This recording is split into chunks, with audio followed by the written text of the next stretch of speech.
Well, hello and welcome to another episode of More Perfect Marketing. My name is David Baer. Today I am chatting with Daniel Matthews, who is joining me from Southern California, or SoCal.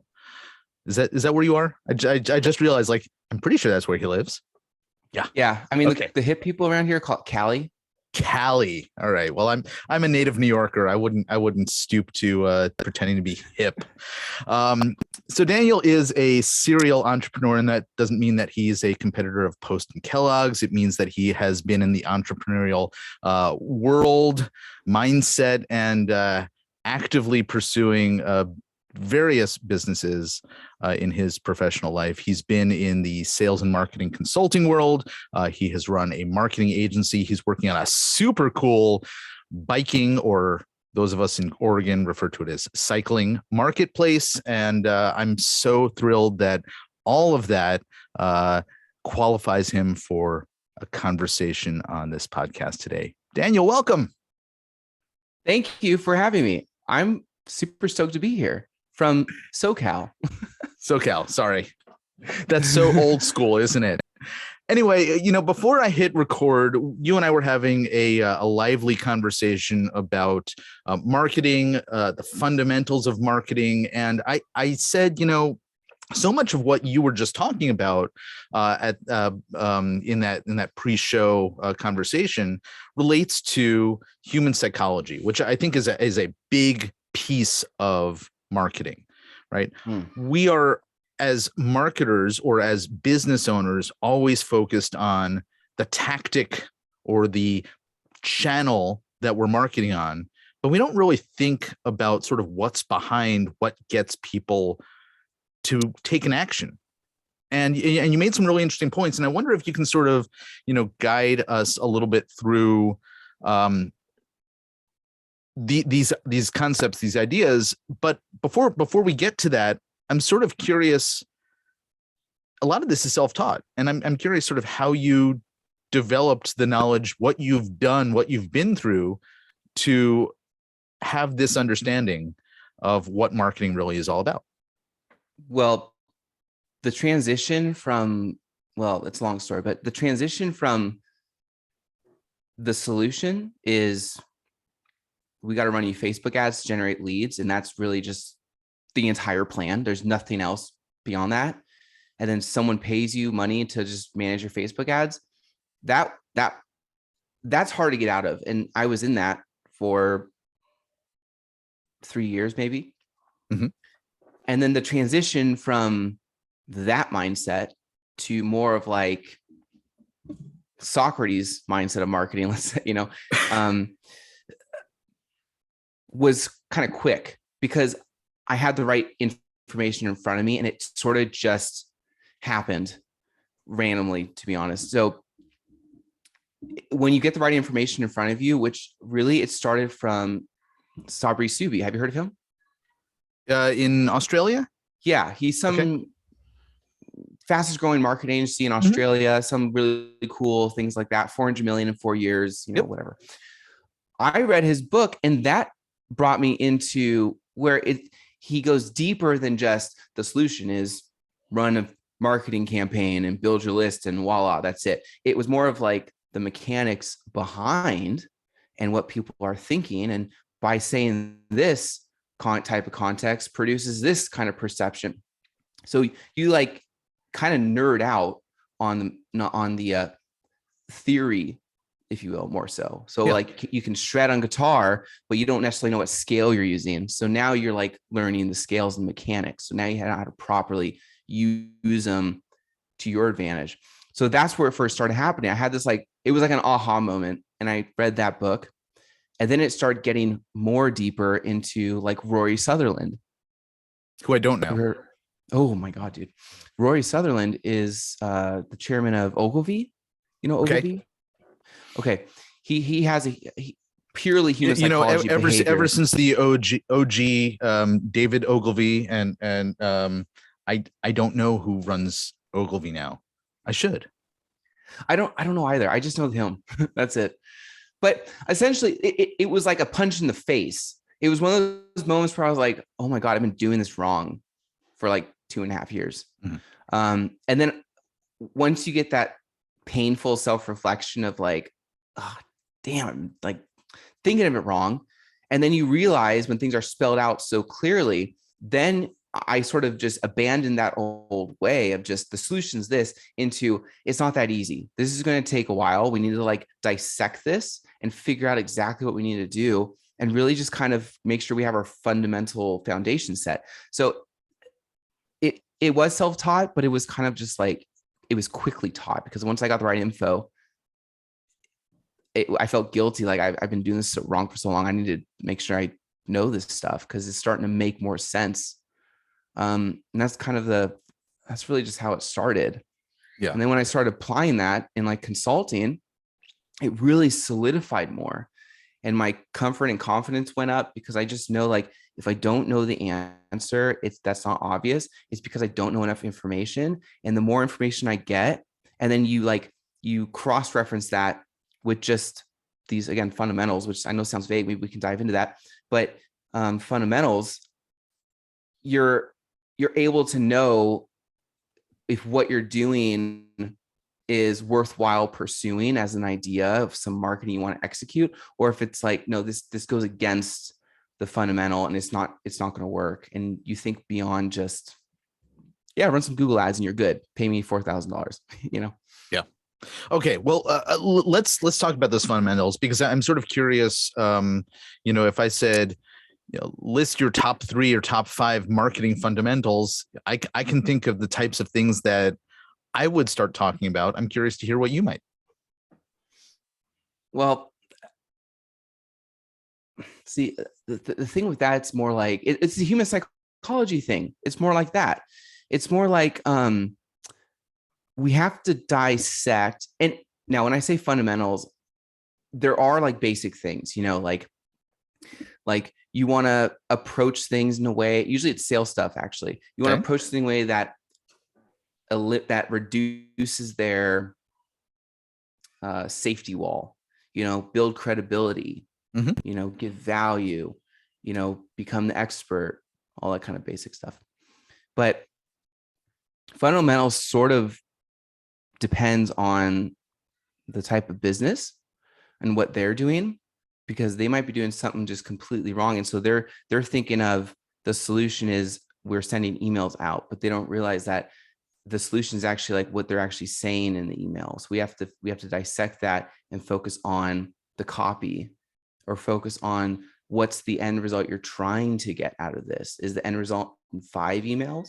Is it in 1 email? It's really just like planning, to be honest, based on what the company has.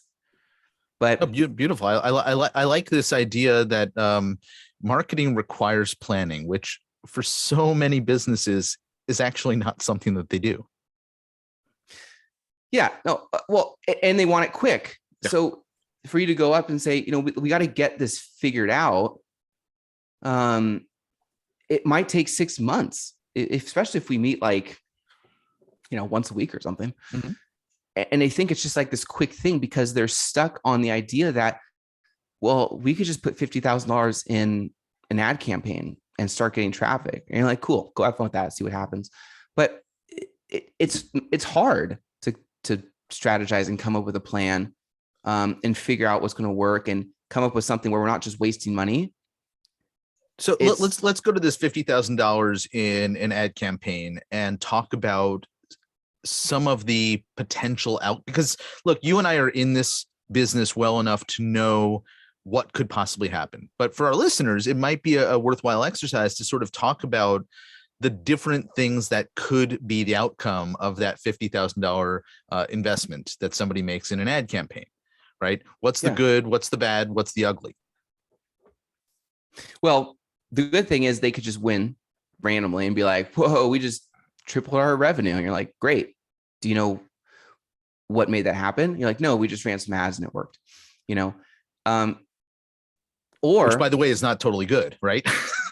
Which is not totally good because you might do it again. And then it's like gambling. Essentially, you just try it again and it doesn't work. And you don't know what's going on.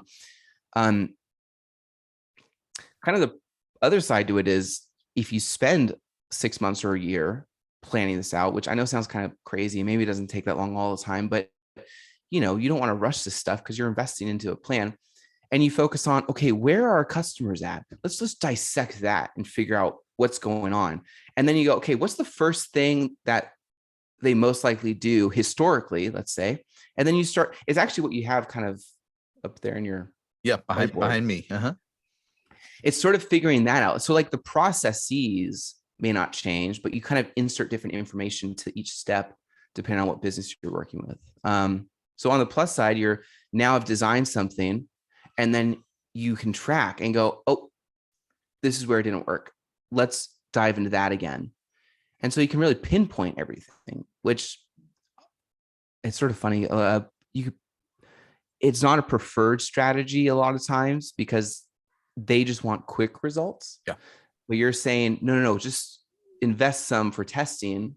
Let's see what it is. And they're like, no, we're hiring you because you're supposed to just tell us what to do. And so that's the plus side of having a plan and executing, but it also just takes a bunch of time, which a lot of people sometimes want to do or don't want to do. Well, I think it could be done, and you and I, sort of work around the same framework of consulting to a certain extent. As you said, it can be done fast, it can be done slow, but you also, it doesn't mean that you're not marketing while you're figuring out how to market long term. Oh yeah, right. So there's still revenue coming in, whether it's optimized at the beginning of the planning process is really the issue, right? And so the planning process is helping us get better at whatever the marketing is, in the future. Yeah, and it could be tiny things. It could be like, I mean, I'm just trying to give like Google ads or SEO or Facebook ads, something like that, just because it kind of shows in a practical sense. But like, there's a client I'm working with. It seems like they're just throwing tens of thousands of dollars out, and I go, "Are you tracking stuff? Like, what's the plan?" And they're like, "Oh, we don't know. They just throw a budget out. Like, it's that vague and unplanned."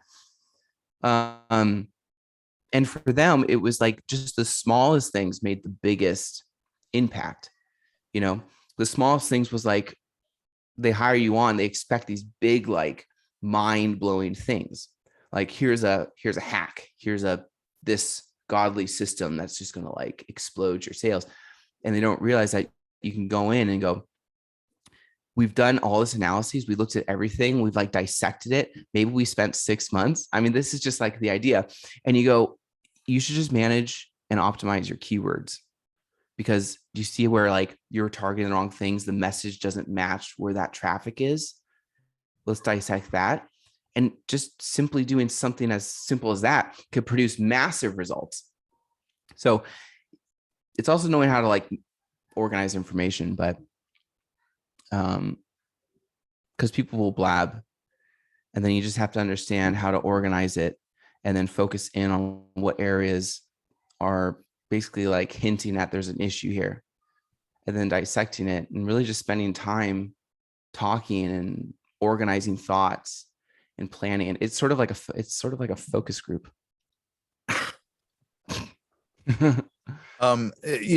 So many things are coming to mind as you're talking about that, because I've just, and this is not what you're talking about, but I just finished a really interesting book about copywriting and constructive criticism process, and how to refine and tweak and improve copy so that at the end of the process there is nothing to criticize, and it's all done around sort of a focus group.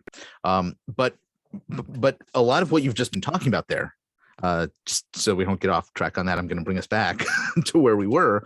A lot of what you were talking about there, I think, is in part the fault of the way that we've trained ourselves as a society to willingly buy things based on push button solutions being offered, right? So the expectations of a business have been built around it's something that we marketers are ultimately responsible for, right? Which is that we position it in terms of, hey, it's going to be super easy. All you need to do is,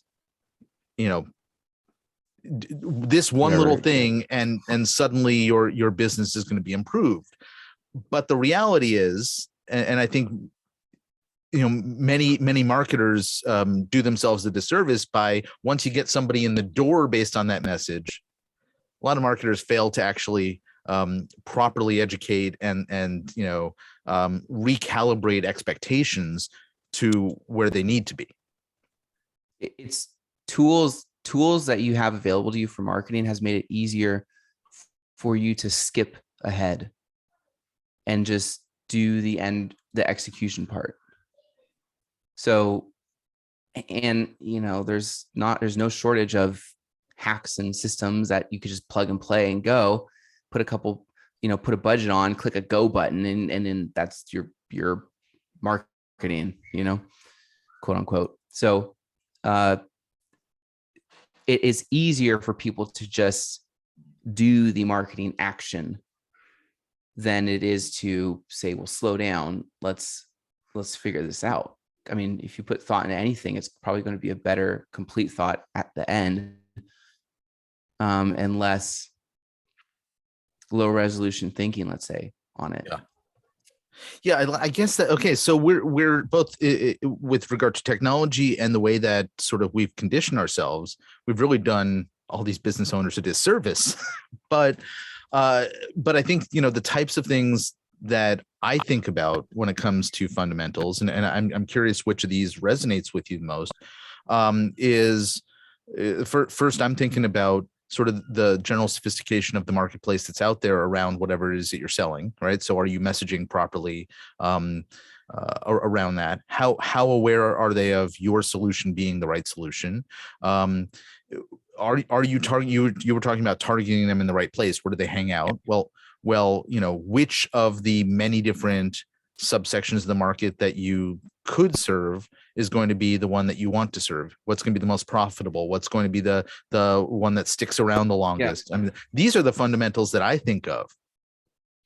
Yeah. And actually, I kind of got off track a little bit, but to go back to share what kind of my fundamentals that I think of when I deal with anyone is, this never changes. I mean, you could really just apply this to anything. Even if you have like a new product, you just apply the same thing.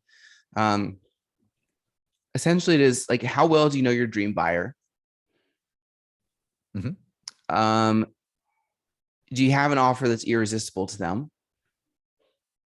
Do you have something that reinforces that offer, like it's just an example, like a guarantee or something, just to stack it on top? Mm-hmm. And then what are you doing to get them from firstly seeing you to the point, process or whatever it is, that they're like ready to purchase from you?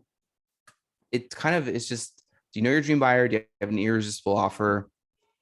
And that's kind of like the two motherships where I like to start with, because usually as they have some offer that's just bland, and they're offering it to just to anyone, but they have no understanding, and they might have been in business for 50 years or something, and they're like, well, we get referrals and stuff like that, and they don't even really know like what offer to offer their own clients. These companies can be actually quite not have as much information as you think they would have. But you're like, how the heck are you doing 2 million a year? But it's usually the dream buyer, and it's usually your offer. That's where I usually like to start. Mm-hmm. Because you say dream buyer, and I think that for many businesses there are multiple potential dream buyers, right? And so even figuring out which dream buyer makes the most sense is also going to affect which is the offer that we put out there, right? Because yes, I'll give an example. We have a client that works on bone density, bone strength, and can help with athletes, or can help people who are at later in life and dealing with things like osteoporosis, right? Which audience is going to be better for them? Well, we had to look at it and say, okay, well, which audience sticks around for a longer period of time and continues to pay you on a monthly basis to take advantage of your service, right? So which is ultimately more profitable for you. which is Yeah. going to be more likely to refer, so these are like the what's behind those fundamentals is equally as important, I imagine. Oh yeah, I mean, of course. I mean, like, it's not like you have one dream buyer, but you can really get like obsessive with this, and like you get to the point. Here's the best example. It's kind of like, David.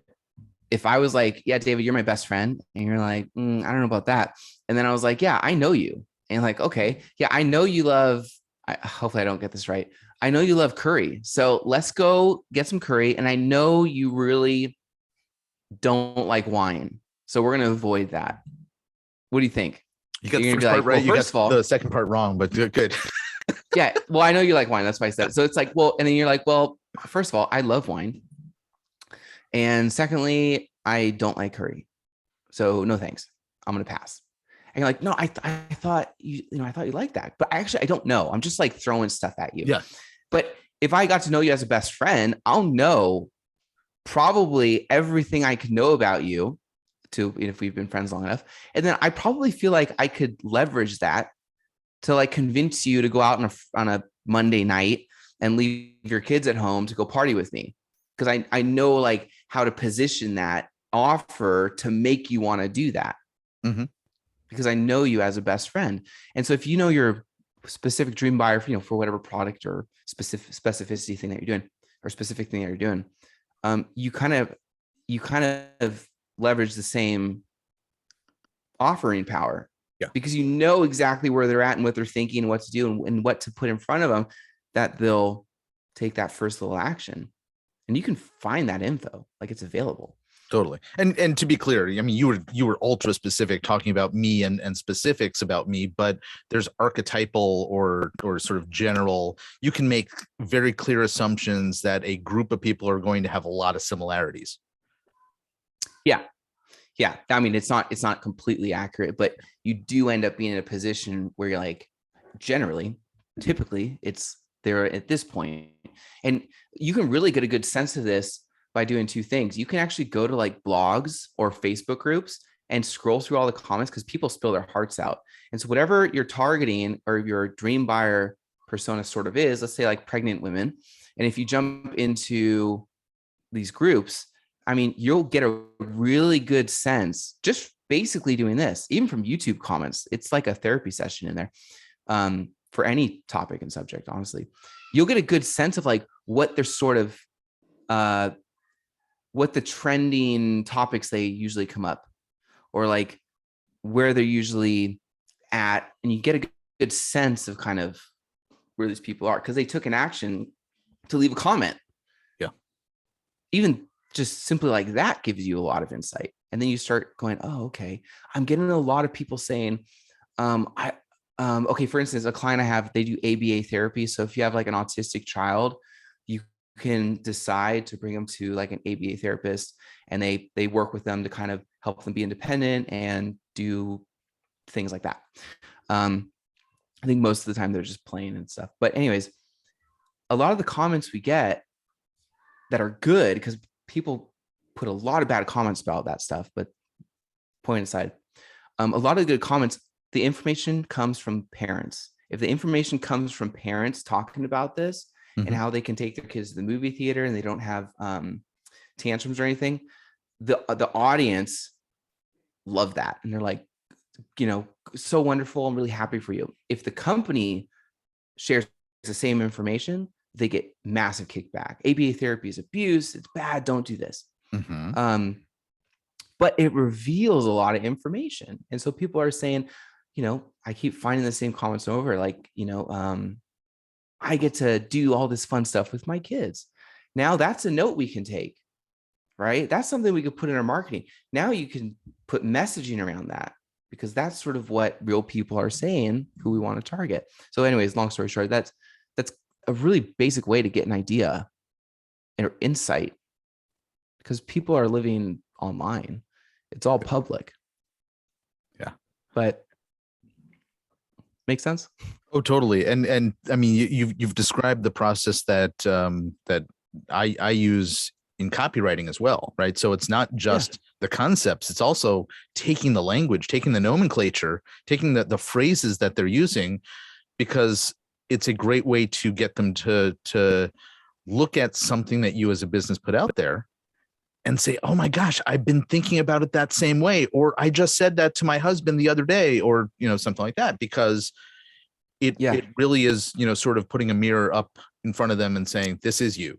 And by the way, it's almost like it's almost like when they find you, they're sort of joining a conversation. Yeah. Yeah. It's kind of like, do you know the Robert Collier phrase? And I already know you don't, but it's getting in the, and I'm going to butcher it, but it's something along the lines of getting in the middle of the conversation that's already going on inside the prospect's mind.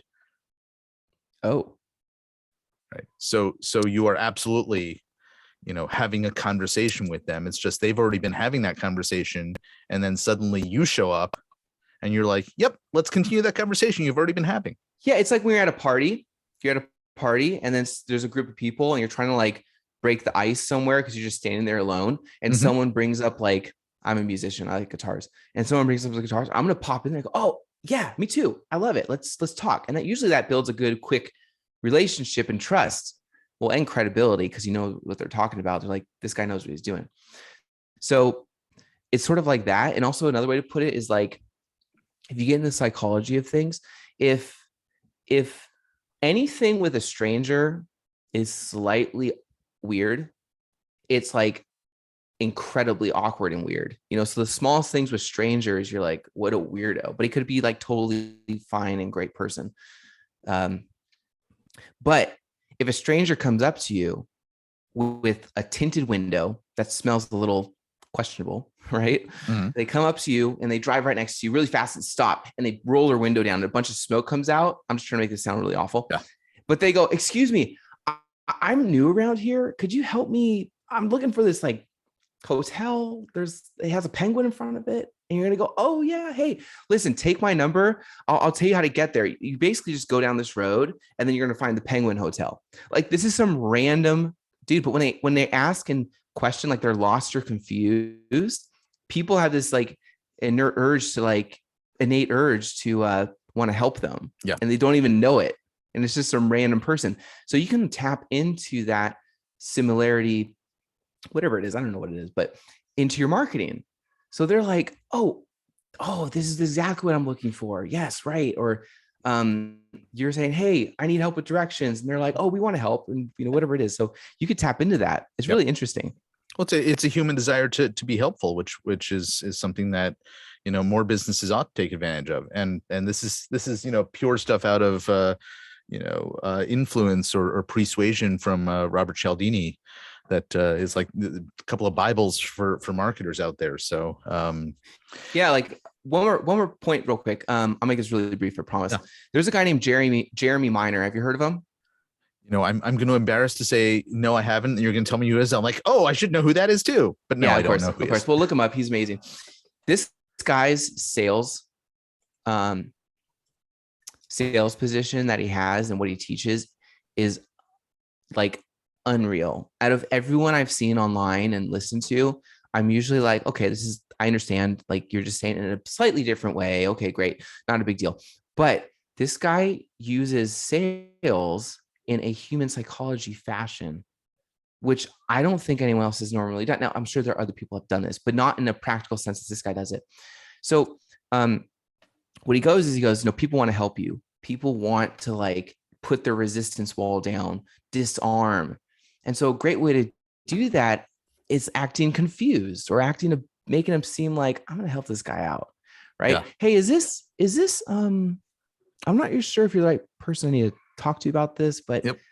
This is a derivative of the Sandler method where he teaches you, or David Sandler used to teach you to act like Columbo, the bumbling cop, and give the prospect more confidence, and then you would like swoop in and get their trust and their help, and they guide you to like reveal that you committed the murder, right?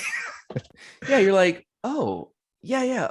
Oh, okay, but do I need to, what do you think about that? Yeah, I love that. Well, I've looked him up, seventhlevelhq.com, Jeremy Miner. I'll be checking him out. If But you watch any of his free stuff, yeah, it's unbelievably valuable. It's crazy, but anyways. so but before we wrap up, perhaps you can share a little bit about the various things that you're working on, and then where people can find you if they want to learn more. Sure. I like you said in the beginning, I'm doing just a lot of random stuff, but primarily what I'm doing is I do sales and marketing consulting. And then on the more primary level, I'm really focusing on just the biking market marketplace, which essentially is like an Amazon, where a retailer can come in and sell their products to consumers, but also we're doing the whole supply chain so that suppliers can come on and sell to, or brands can sell wholesale to suppliers to our platform.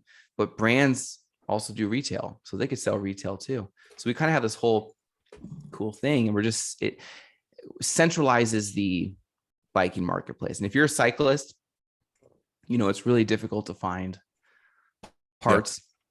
You have to browse around and look everywhere. So we're trying to make it easier, not change the industry necessarily, but make it centralized and easier. So where you can find me, oh God, I don't know. Probably I'll just put my email, I guess. Well, how about we'll make sure to leave your LinkedIn links. So LinkedIn. There you go. Yep. Perfect. That's a question you should probably have a better answer to. But LinkedIn is an awesome place to connect, and professionals are, often eager to make good connections over there. And I know you're active over there as well. So I mean, I practiced in the mirror this morning, so I thought I had it down, but I got nervous. That's awesome. That's awesome. Daniel Matthews, thank you so much for hanging out. This has been a fun conversation. I look forward to many more like it. And folks, if you're interested in reaching out to Daniel, by all means, please do. He's got our seal of approval and high endorsement as a solid marketing go-to guy. And I hope that you'll have a chance to connect with him. So thanks for hanging out with me. And folks, this has been another episode of More Perfect Marketing. If you enjoyed what you learned here, think you know somebody who could benefit from hearing it too, please share it with them. And by all means, if you have any other thoughts you'd like to share about the show, we'd always love your feedback on iTunes or Apple Podcasts, as they now call it, or anywhere else you'd like to share them. We greatly appreciate it. Thanks so much. Take care, and we'll see you back here real soon.